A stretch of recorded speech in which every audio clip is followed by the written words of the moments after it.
Moment of silent reflection. There. I pledge allegiance to the flag of the United States of America and to the republic for which it stands, one nation, under God, indivisible, with liberty and justice for all. Thank you. Mrs. Lobazinski, attendance, please. Mr. Allen. Present. Mr. Garcia. Here. Mrs. Gomez. Here. Mr. Kuba. Here. Mr. Crow. I am here, thank you. Let the record show all are present and accounted for. Mr. Elliott, do we have any public comments registered? Oh, yes, we do. Mr. Falbrick. Okay. Go ahead. Next agenda, identified.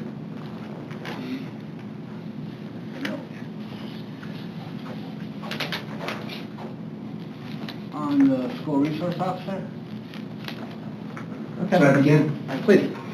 Greg Falbrick, 9221 Parkway Drive, Highland, Indiana. This is a very, very unimportant matter. I just raised the issue because when I get to it, you recognize, I hope you'll recognize why I've raised the issue. It's on the agenda, it's 10B.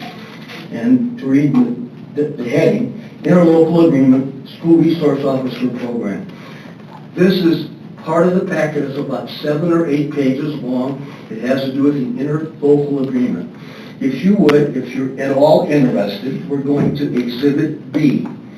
Exhibit B is toward the bottom of the 8 pages. It may not be the last page, but it's one of the very last pages. Exhibit B.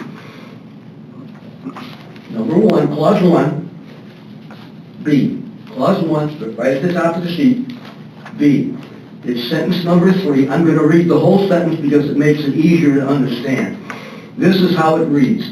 Nevertheless, the SRO will intervene and take the students or students who violate school, and by the way, that should say rules. This is an L. I didn't raise the issue for that reason. To the principal, where school discipline can be, I really believe, meted out is not a good word to use. I think we're not in a prison setting. These are students who may have messed up and they did something wrong. I think meted out just doesn't sound right. I'll give you a couple suggestions as if anybody wants to listen to them. Dispersed, administered, assigned, allocated, or issued. I'll say it one more time. Dispersed, administered, assigned, allocated, or issued. Personally, I think administered sounds the best. That's all I have to bring up at this part of the meeting. Thank you very much. Thank you. Dr. Smith, do we know if the town council has already approved this? I don't know if it goes to them and for their July meeting, or if typically they send it to us after they've approved it. But. Yes. Probably speaking. I think they did sign it. Does he have a signature on the first, on the one? Yeah. Okay. All right. Thank you. Can I have a motion to approve the minutes? Motion to approve the minutes, Mr. President. Second. Thank you, Mr. Kuba. Thank you, Mr. Garcia. Do I have any discussion around the minutes? Hearing none, all in favor? Aye. Aye. Opposed? Motion passes 5-0. Any correspondence, Dr. Smith? None at this time, Mr. President. Would you give us the superintendent's report, please? Absolutely. Just 2 quick things. First of all, we are starting school in just under a month now. It's been a fast summer, as they always do go very quickly. We're staying on top of our personnel. I think we're in good shape. We expect to always lose a few in the next few weeks, and we will pivot and do the best we can. And we still are, in my opinion, to some degree, a destination where people want to come. We've built that culture where people want to work here, and I appreciate that. So we'll do the best we can. So next time we see all of you, we will be in school. So it's going to be pretty crazy. I do want to give a brief overview of kind of where we're at. I do have with us, maybe if you have questions on our door bids in a few minutes, but usually Dion's here, but we have Paul Toroski. Okay. Paul's with Skillman. He's been working with Dion, doing a nice job, so he's going to help, but He also has helped us with some of our other projects. I want to do a brief overview of our other projects, because as you pulled in, you probably see our parking lot's not done yet, and school's around the corner. And so a couple things. First of all, the Johnson parking lot is pretty much all done already. They were working on Johnson. We just have to, we built in dollars to have our own lines put in. It was cheaper for us to put our own lines in. So we're getting ready to do that. So we still have some of that to still do. This parking lot will be done well in advance of school starting, so we're in good shape there. Or we're told we're right on schedule. The overhead units are done. We're in good shape. The chiller goes in next week. The chiller we're going to put in, so we're okay there. The fax room, we've been trying to get that fax room changed for years and years. That fax room that when you walked in looked like you were in the It was retro. yeah, I would say, you know, it reminded me of the house from Leave It to Beaver, the 70s house from Leave It to Beaver maybe, or the Brady Bunch. You walked in and went, holy cow, that's how they lived in the 70s. So they're halfway done. The floors are done. The paint is done. The cabinets arrive on Monday, and they're going to start putting them in on Tuesday. And then the last thing they'll do is put in the counters. So we're in really good shape. We should be good to go for next week with that. And did I miss anything else, Paul? I don't know. Nope, I think you hit it on the head. So Yeah. no delays, everything's going great. Yeah. That's the biggest concern is products being delayed anymore, and we feel like the products are already here or going to be here at the time we're supposed to. And Cabinets or casework's actually showing up. It got bumped up tomorrow. Okay. That's even better. But they'll start installing next week, and then across the street here, we're finishing up some curbs and probably paving sometime late this week or early next week. So Good deal. Yeah. So we're excited, but I wanted to give everybody a brief overview. Last thing we did too, we pulled out. We worked, big thanks to Terry Cruiswick, who owns the Cruiswick construction company here in Highland. He gave us a great price to pull out that broken, unsafe piece of playground equipment at Southridge. There was a piece that had kind of, almost our insurance company kind of condemned, and we knew for the last year we were trying to get parts for it, and they were coming from China and they didn't fit, and then we were trying to get adapters to make the part fit, and that didn't work, and it was a nightmare. So finally, it was unusable. So they were able to pull it out, and so now that piece is out of there, and we flattened it out, so it's safe for people to be out on that playground again. There was a narrative, because I had some people ask me this when I was out and about in the school district today. There's a narrative out there that we closed the playground. I don't know if the word got around that because we pulled that piece out, the playground's closed. That's not true. The playground is not closed by any means. The playground has other pieces of equipment for kids to play on, 2 other pieces, I believe, big pieces, and then they also have a swing set out there. They have basketball hoops out there. They have fields to play on like soccer and football and kickball and those kind of things. They have what else, Dr. Orlack? I'm sure they've got. They have the kindergarten fenced-in area that they use for Head Start and for their youngest ones, their kindergarten classes, and they are redoing the lines in the playground for Foursquare, hopscotch, things like that. So there's plenty of room to spread out for the kids. That piece is a bummer not to have, but it is not. I mean, they do have plenty of opportunities to spread out and play. Yeah.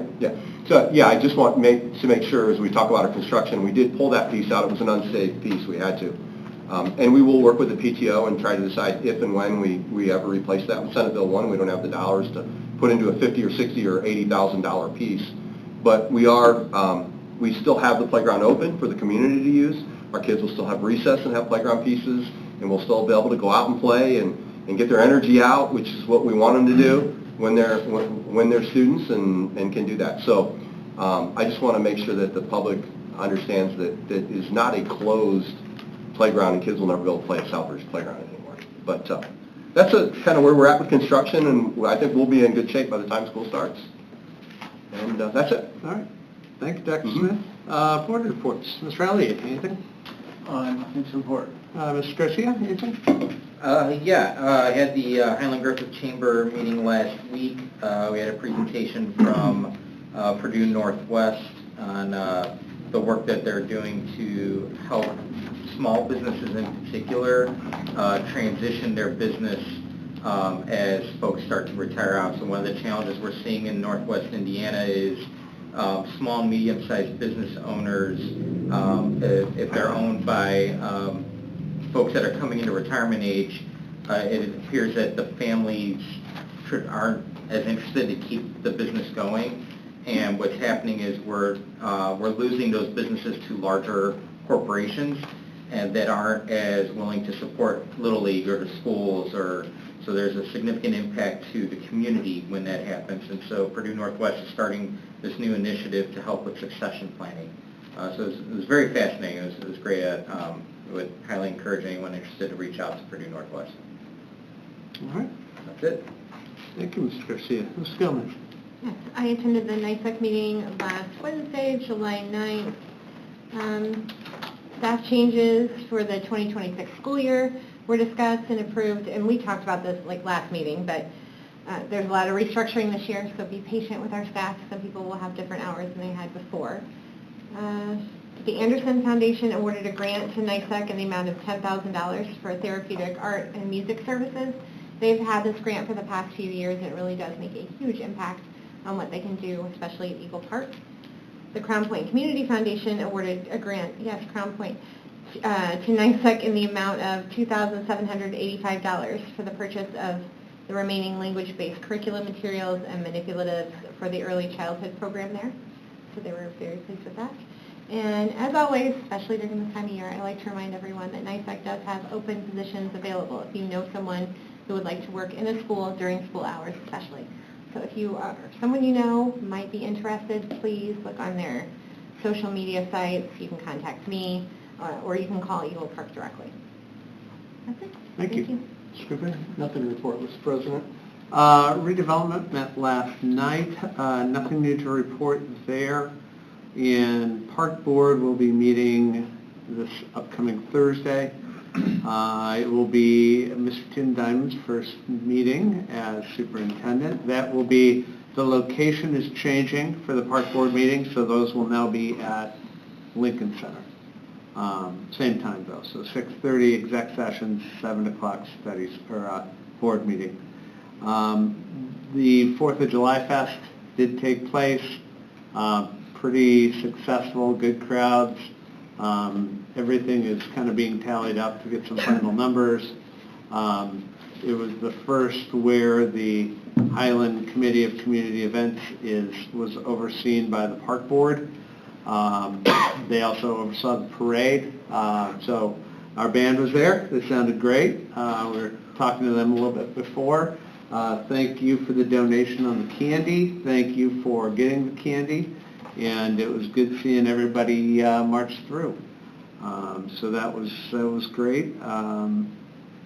And from a Park Board perspective, that's all we got right now. So with that, we will turn it over to financials. Good evening. Good evening. Letter A is the treasurer report. A copy of that report was included in your board packet. I'm requesting approval as presented. Motion to approve. Second. Thank you, Mr. Garcia and Mrs. Gomez. Any discussion? Hearing none, all in favor? Aye. Opposed? Motion passes 5-0. Vouchers. A copy of the voucher docket was also included in your board packet. I recommend that it be approved as well. Motion to approve, Mr. President. Thank you, Mr. Kuba. Second. Beat you to it. You got that, Ms. Elizabeth? Going to let you choose who to support with. All right. Any discussion? Hearing none, all in favor? Aye. Opposed? Motion passes 5-0. Donations. We have one donation tonight. It's to the high school from the Thai Yoga Club, $125, and that is to be used for basketball camp. I request your approval to accept. Do you have that motion? Motion to approve. Thank you, Mr. Garcia. Have support? Support. Thank you, Mr. Kuba. Any discussion? Mrs. Gomez. How did you know? Yes, of course. I just want to say thank you to this club. I think I'll mess it up if I try to pronounce that name again. Thai Yoga. Thai Yoga. Okay. Well, I appreciate their donations. We all appreciate their donations, especially for the basketball camp. It's a great thing that a lot of kids I know participate in. So thank you once again. Any further discussion? Hearing none, all in favor? Aye. Opposed? Motion passes 5-0. Extracurricular accounts. The Indiana Code requires that the extracurricular treasurers have to file a semi-annual financial report with the Board of School Trustees, listing transactions in detail, showing all the receipts, the purpose of the disbursements, and the balances remaining in each of the funds. Due to the size of those reports, the detailed reports are not in your packet, but they'll be in the superintendent's conference room, and we can leave them there as long as you need time to look at them. Thank you. Any discussion on this? Anybody? No? Okay. Food service meal prices.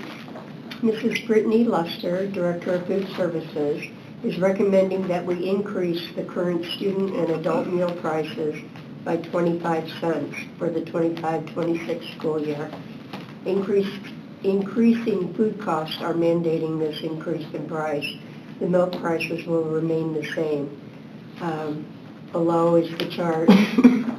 Breakfast is $1.75 for elementary and secondary, $2.25 for adults. Lunch, $2.25 for elementary, $2.50 for secondary, $3.80 for adults, and milk is 50 cents across the board. The administration concurs with the recommendation and requests your approval. Do I have a motion? So moved, Mr. President. Second. Thank you, Ms. Garcia and Mr. Gomez. No. Thank you, Mr. Gomez and Mr. Garcia. We all knew what I was doing. It's been a bit. Any discussion? Yes, I think it's tremendous that we did not have an increase last year, correct? And this is 25 cents this year.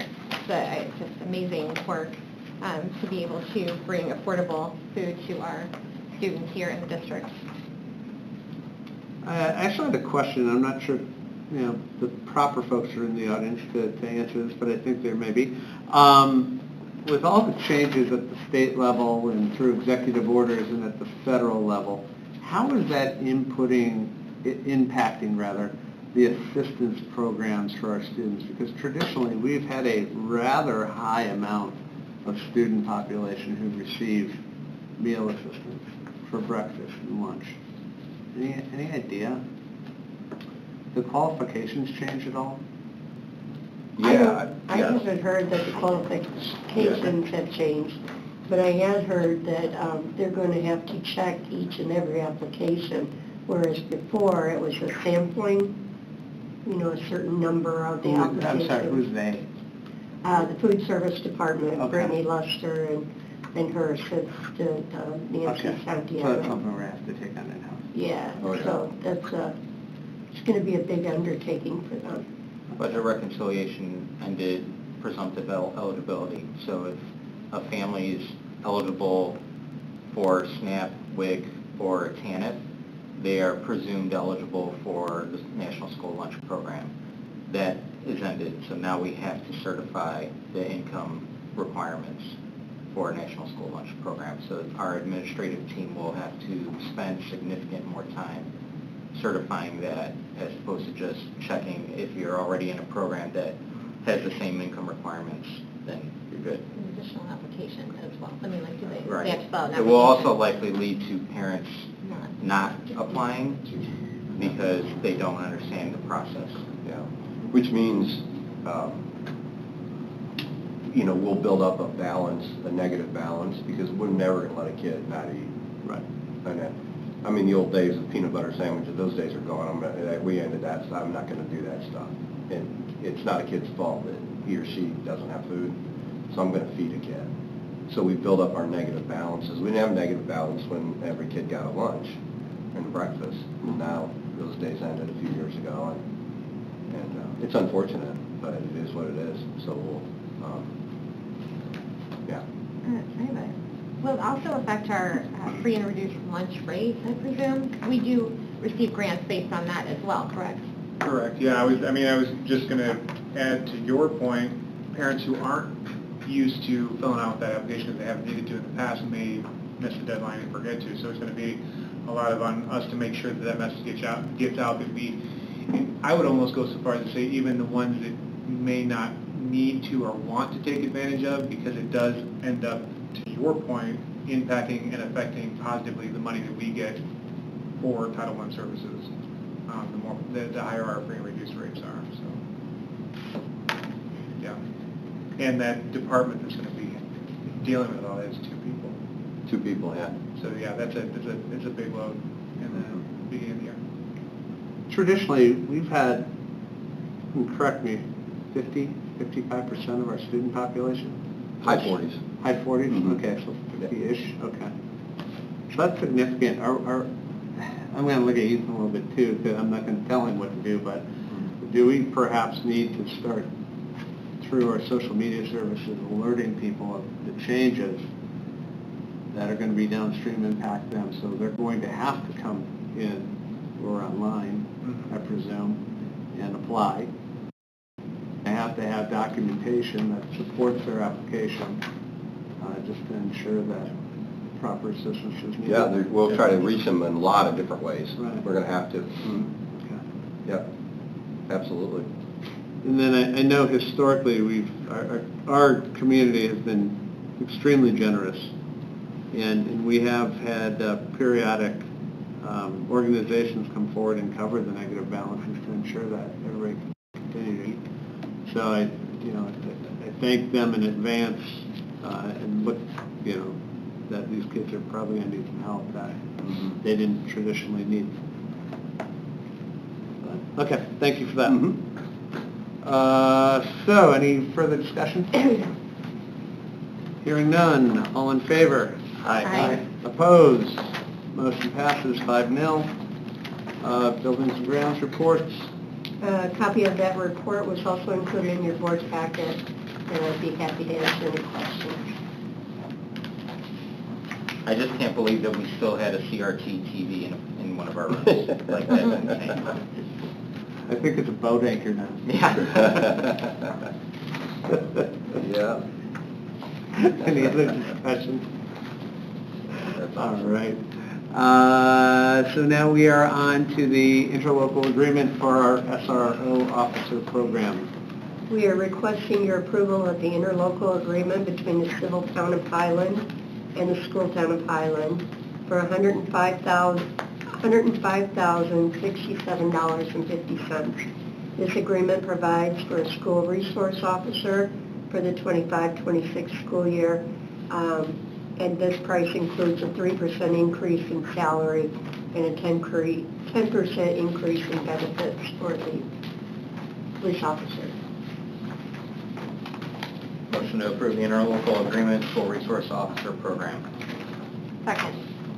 Thank you, Mr. Garcia and Mrs. Gomez. Good job. Did it right that time. Any discussion? May I?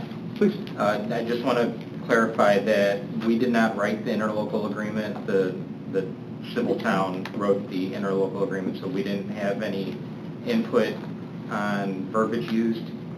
And if we did, that was still it's their agreement that they are asking us to sign. It's not our agreement asking them to sign.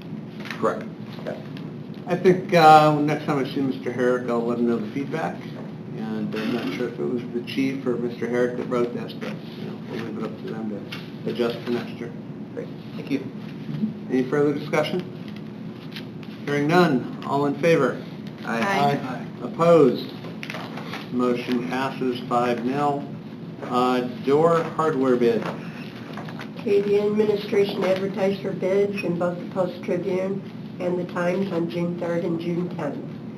Bids were opened and read publicly on July 1 at 11 a.m. here at Central Office. The results, we received 4 bids. Gibson Lewis bid a total of $366,000, Pangier Corporation $429,340, Gary Up Construction $469,500, and Larson Danielson $514,370. Bids were reviewed for responsibility, and the following bid award is recommended. Door hardware to Gibson Lewis, in the contract amount of $366,000. Do I have a motion? If you have any questions, we have Paul here. We'll hit those in the comment section, I think, right? Yeah. So, yep. Any, do I have a motion? Yep, I'll motion to accept the bid. Thank you. Support. Mr. Allier, thank you, Mr. Kuba. Any discussion? I appreciate you being here tonight to answer any questions we might have. Anything from the Skillman Group? We've not heard much about Gibson Lewis. You know, the other companies are frequent workers here. I think they just kind of jumped into the region a little bit more, but can you kind of tell them where they're out of? Yeah, they're a little further east out of Indiana, but we've worked with them on a lot of different projects. Yes. They're a regular out east and further down south, but they are starting to come into the region. Great contractor, nothing bad. So Yep. we did our pre-award with them, went through everything, so they didn't miss anything that we know. So.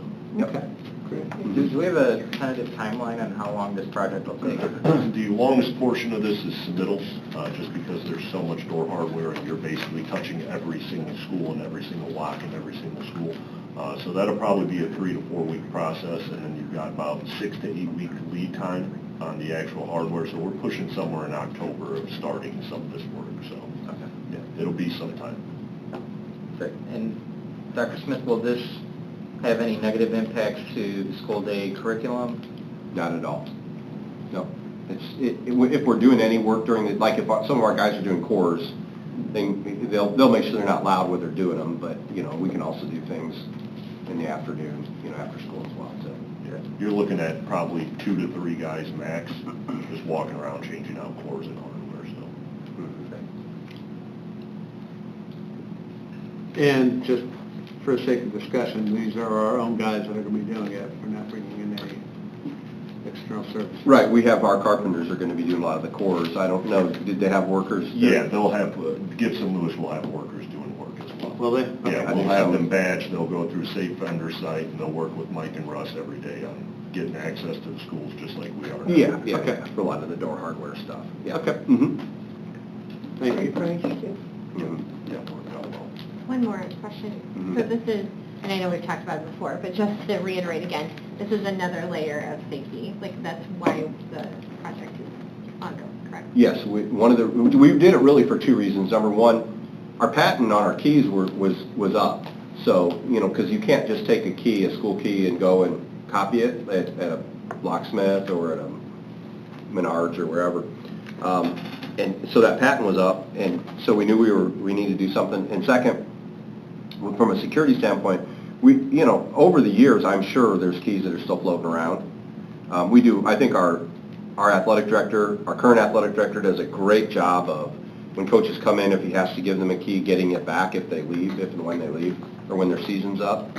But we didn't know what was floating around from 10, 15, 20 years ago, if there were some keys that were out there. So we want to make sure that, you know, every door is taken care of. And one thing that I've mentioned to the board before in the past, but I'll say it, you know, being televised right now, so people hear it, the keys, we'll have different cores, but for instance, like all the classrooms are the same core. So if you have a 2nd grade teacher walking their kids down to the gym or art class or music class, and we go on a lockdown and they can't get their kids all the way back to their classroom, and there's an empty classroom just down the hallway, they can get in to that room immediately to go on lockdown so those kids are safe. So we want to make sure that that teacher's key works on all the classrooms in the school so they can get in and out quickly. Yeah, I think that's important. Yes, sir. Quick question.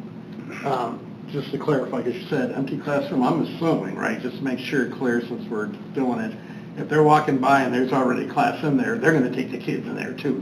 We don't care, right? Absolutely. Yeah, so Yeah. empty Yep. or occupied, they're Yeah, going yeah, into yeah. that. Yeah, absolutely, yeah. Yeah. Yeah, without a doubt, and we would do that. But yeah, in that situation, you know, it's Safe. Yeah, without doubt, yeah.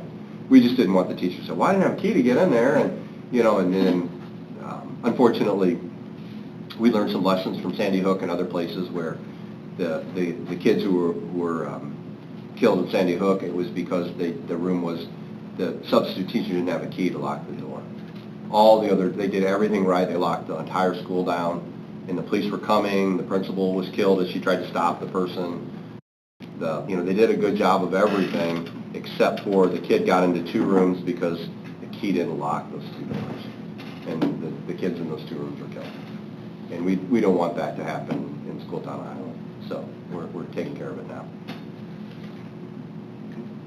Good point, Ms. Gomez, that it's a safety thing too.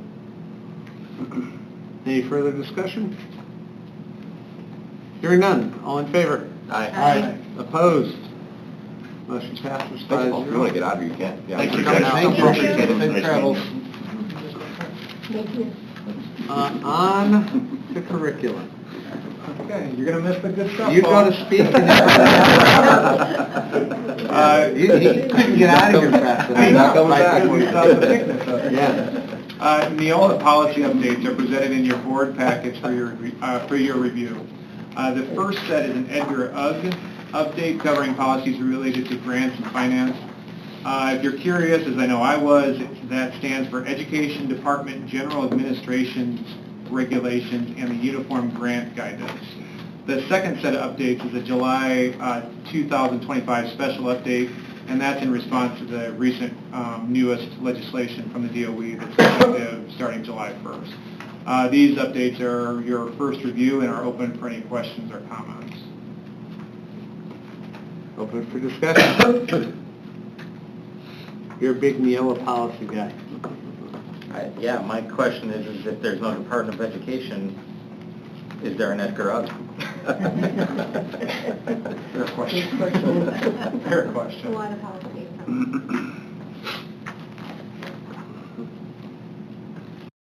At least one good thing to report is that last meeting there was still questions on the allocations still hadn't come out. We were told they were in review, they weren't frozen. That's been the spin on that. And we have since got our preliminary allocations for Title I. So that's a good sign that things are moving forward. There was some nerves surrounding that has, we're moving forward as we should, just a little bit delayed there. It shouldn't impact anything though. Great. Any further discussion?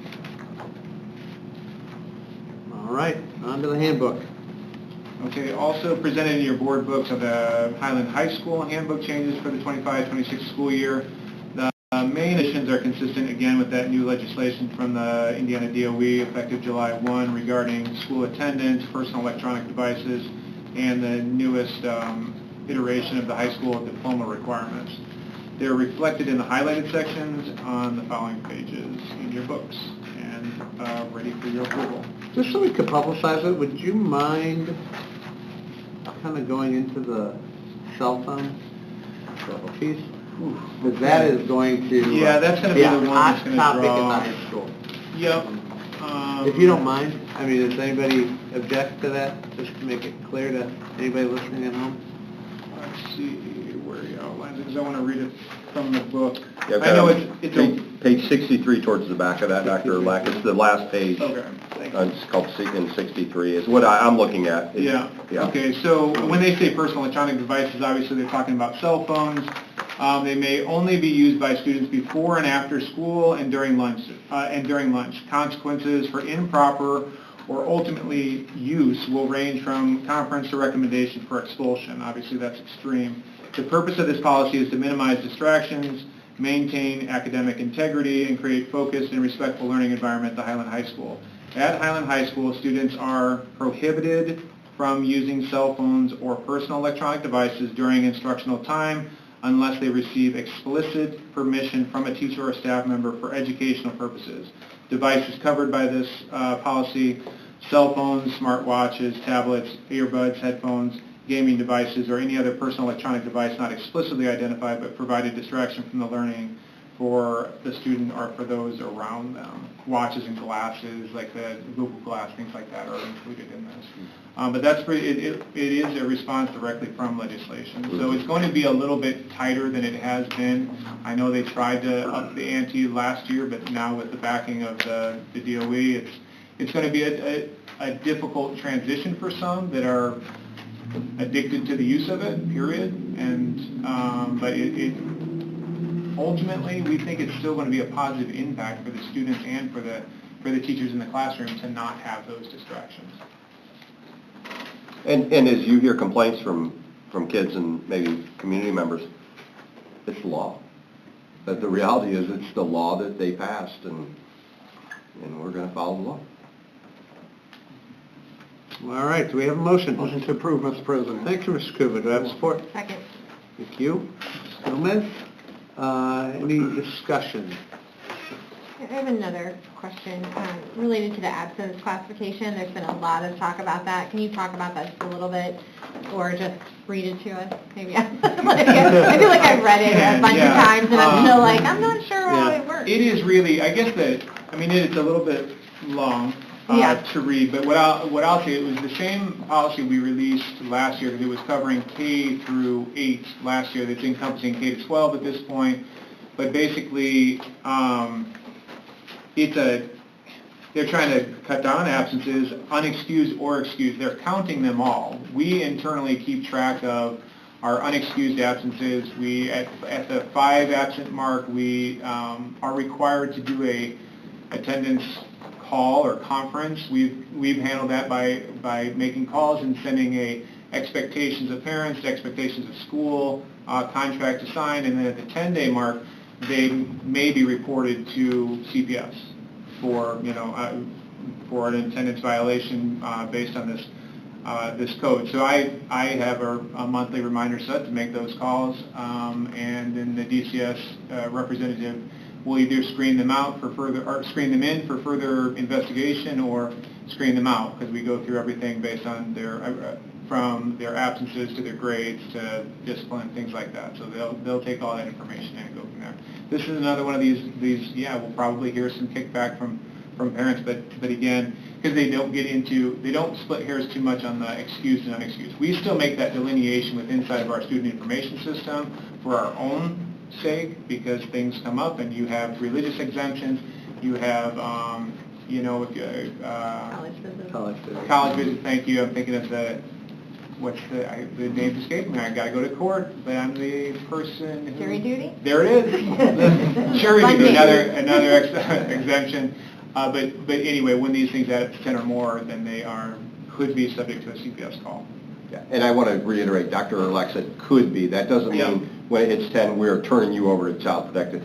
There's some latitude in, And I'll add to that, of the calls that I made last year, if I made 20 calls, probably 2 were screened in for further investigation, because they are getting inundated with every district around. We have some attendance issues, not nearly what some neighboring districts may experience. So I know that they're getting inundated with these calls too. So I think it's a good step, but I don't think it's cause for major concerns or worries from some of our parents that might, we have this thing going on, or this, a death in the family that's requiring us to travel to another state. I don't want to be turned over to CPS. I don't think there's that kind of worry, but it is an extra layer of regulation that requires time and effort and... more admin hours. Yes. Thank you. I've seen a lot of chatter about it, and I appreciate you taking the time to address it. Thank you. Any further discussion? Hearing none. All in favor? Aye. Opposed? Motion passes 5-0. Personnel. Yes, sir. For resignations, Jill Stout, retirement as dependent care aide at Southridge, effective June 26, 2025, and Corey Keiss, resignation as an elementary teacher at Southridge, July 10, 2025. I so recommend. Do I have a motion? Mr. President, I'd like to make a motion to approve the retirement and resignations as listed. Second. Thank you. Mrs. Gomez and Mrs. Garcia. Any discussion? Well, I would just like to thank Ms. Stout for her years of service, and Keith, she's a great teacher. Taught my daughter. My daughter's going to be very sad when I tell her that. Yeah. We wish her well with her expanding family, and maybe someday we'll see her back teaching again. She was fantastic, and we would love to have her back someday if and when she ever wants to come back. All right. All in favor? Aye. Aye. Opposed? Motion passes 5-0. Appointments. Yes, sir. These are for the 2025-26 school year unless read differently. Renee Castro, appointment as a Spanish teacher at the high school.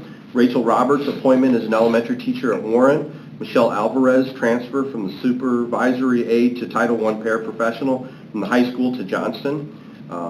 Lilia Matea, is appointment as a bus driver for the school corporation. Graham Sticken, appointment as a cross-country coach at the middle school. Jessica Kucher, appointment as an instructional aide at Johnston. Matt Bagayski, appointment as the assistant boys basketball coach at the high school. Haley Tremaine, appointment as a bookkeeper at the middle school, July 21st, 2021. Emmanuel Alcala, appointment as an ESL aide at the middle school for the 25-26 school year. I still recommend. Mr. President, I'd like to make a motion to approve the appointments as listed. Do I have support? Second that. All right. Thank you, Mrs. Gomez, and thank you, Mr. Allier. Any discussion?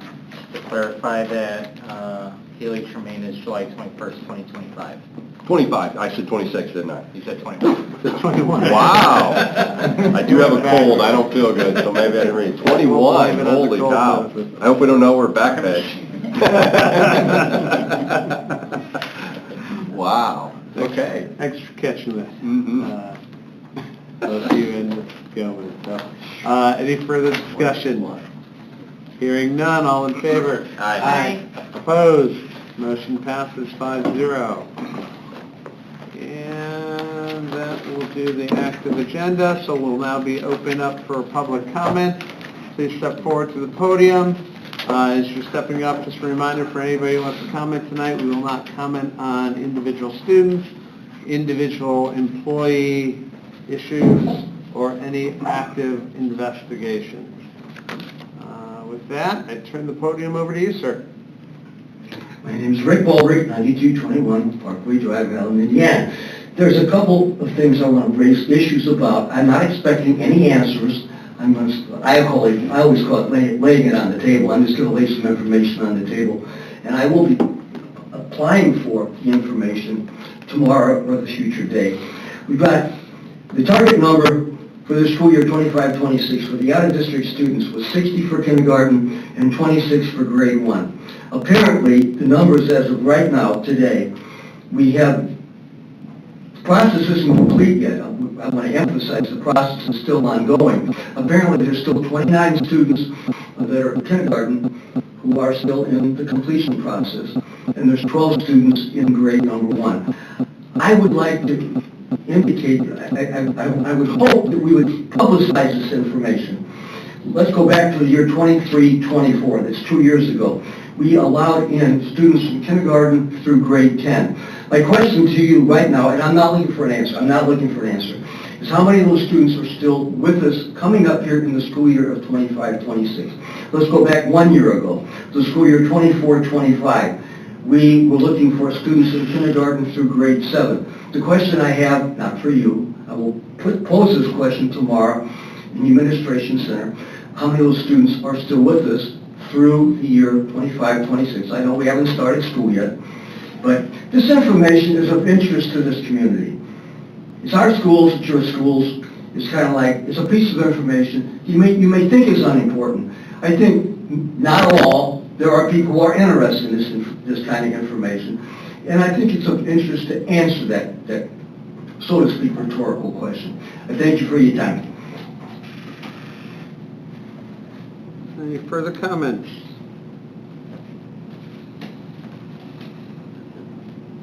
All right. So we'll go to board comments. Mr. Elliott. No comment. Nothing. Mrs. Garcia. I'll say it. Don't forget that you can still do summer reading at your public library, including adults. Adults can do summer reading as well. That's all I have. Thanks. I'd just like to thank our huge audience here this evening. Everyone watching at home, including my 2 parents and my husband, who watches every week. So everybody wave to him.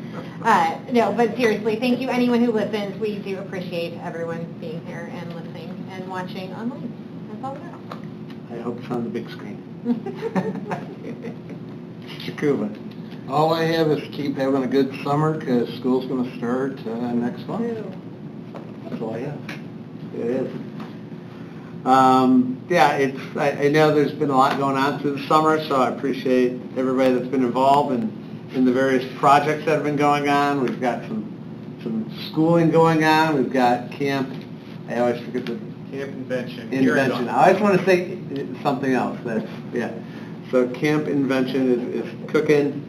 We had a lot of camps going on, so appreciate all the students and staff and everything that they've been doing. Continue on to have a safe and happy summer. And yeah, we'll see everybody again next month. August 19th. There we go. At our regularly scheduled meeting on August 19th, 2025 in this very, very room here. And we'll also have a budget work session on August 26th, 2025 in this very room. So we will meet for our regular meeting on August 19th at 6 p.m. Be there or be square. Do I have a motion? To adjourn, Mr. President. Thank you, Mr. Kuba. Support? Second. All right, all in favor? Can you go to comment, please? One quick comment. Oh, one quick comment? Board members, if I could get 2 or 3 dates from you in the next 2 to 3 weeks that you might be available for a 1-hour session, financial study session with Baker Tilly. Okay. They've come up with, we've asked them to do some analysis, and they just need to know a couple of dates. So if I give them a couple options, I think we can probably nail something down. So if you guys will check your calendars and let me know, like, maybe your free dates in the next 2 to 3 weeks or so, and then we can try to maybe plan something. So the plan? I appreciate it. Maybe I've done that earlier. All right, all in favor of adjournment? Aye. All right, have a good evening, everyone. That's awesome. We are in the big